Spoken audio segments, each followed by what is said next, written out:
కామారెడ్డి జిల్లా కేంద్రంలోని నిజాంసాగర్ చౌరస్తా వద్ద కామారెడ్డి జిల్లా ఎస్పీ సింధు శర్మ ఆదేశాల మేరకు డీఎస్పీ నాగేశ్వరరావు, పట్టణ సీఐ చంద్రశేఖర్ రెడ్డి ఆధ్వర్యంలో వాహనాల తనిఖీలు చేపట్టారు.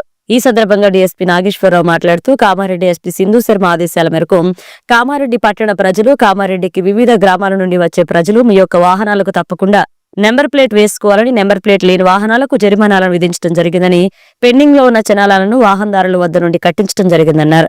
నెంబర్ ప్లేట్ లేని వాహనాలు నడపడం నేరమని, అలాగే అంతేకాకుండా మీ వాహనానికి సంబంధించిన పత్రాలను, డ్రైవింగ్ లైసెన్స్ ఉంచుకోవాలని, ముఖ్యంగా ట్రిపుల్ డ్రైవింగ్ మద్యం సేవించి వాహనాలు నడపరాదన్నారు. ఈ కార్యక్రమంలో పోలీస్, ట్రాఫిక్ సిబ్బంది పాల్గొన్నారు.